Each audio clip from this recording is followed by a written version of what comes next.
G'day ladies and gentlemen, Jack Whitty from Kevin Miller Whitty Lennon and Company Forbes here with Sarah Wrigley of Moogenilla, Angus, Condobolin, New South Wales. We're here with Sarah today. Myself and Sam Parrish of KMWL Stud Stock Team have just had a look over Sarah's bulls for the sale this year. What are your thoughts on the bulls, Sarah, and how do you think they're looking for the sale this year so far? Great, thanks Jack and Sam for coming out today. The bulls are in the yards today for vaccinations. They're getting 3 various needles and some other processes that ensure the best health that we can do for you guys going into your herds. They're looking good. They've been on mostly native grass. We had a pretty dry March. Sounds funny in the state at the moment, but and then the lucerne was a bit hot. We didn't want to lose any with bloat, so they've just recently gone on some better pastures and they're coming along really well. They're going over the scales, so they'll hit that 800 kilos on sale day, low 8s I like to have them at. Don't like them too heavy. Yep. I think they work better just nicely finished. So I think we've been happy with bulls today. They're looking good. We've got some nice beast mode sons, some Chiltern Park Mo sons coming along. Yep. Some of our own sires are Pathfinder General K7 sons that we've used in our own herd that are really nice bulls, and their sons are looking great. A little bit of Tomato Emperor there still. He's a tried and true fabulous sire, and we've got a lot of those genetics in the cows as well. Yeah, so they're coming along really well. Good to hear. No, definitely, in myself and Sam's opinion, there's a lot of depth in the lineup this year. There's a lot of really good bulls there, a lot of depth in pedigree. So I think it's going to be a very exciting year to see the lineup of bulls that Sarah puts together. Sarah, you're aiming for 50 bulls this year, is that correct?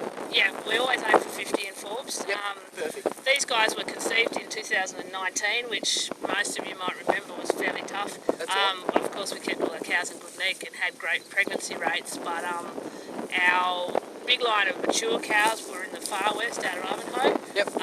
which we've owned for 15-20 years out there, so we know that they do well in that pastoral area.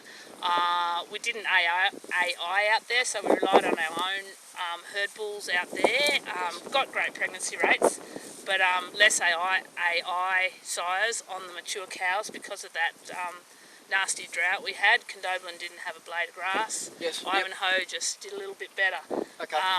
So a lot of them were conceived out in the far west. We've always run cattle in the far west, and we've got some great clients out there too. Yep. So we aim for 50 every year at auction. I wish we had some more this year, but you know how the cycles go. Everyone knows how the breeding cycles go in That's right. Yeah. in the droughts and the flooding rains that we have. So I'm happy with the bulls we've got. I'm sure they'll go and do a really good job in people's herds, whether they're further east or further west or in this mixed farming zone in the middle where our home property is. Yeah, and obviously we've seen that ourselves, Sarah. Being based out of Condobolin, your bulls do very well going into the east, going up around Orange. I think we've had a few bulls even sold to Blaney before, and typically going out west, as you say, your main female line is out of Ivanhoe at the moment. That's where you're running predominantly your older cow lines, and they're doing a good job out in that country, and it gives your clientele a lot of confidence that the cattle are going to perform and do well in this climate. Yeah. They're not at Ivanhoe at the moment. They're actually at Bobadar, up Yep. between Condo and Nyngan, Tottenham area, Yep. where we have some great clients up there too in the mixed farming. But you know, you've got the bigger paddocks, and they've got to get out and do that walking job.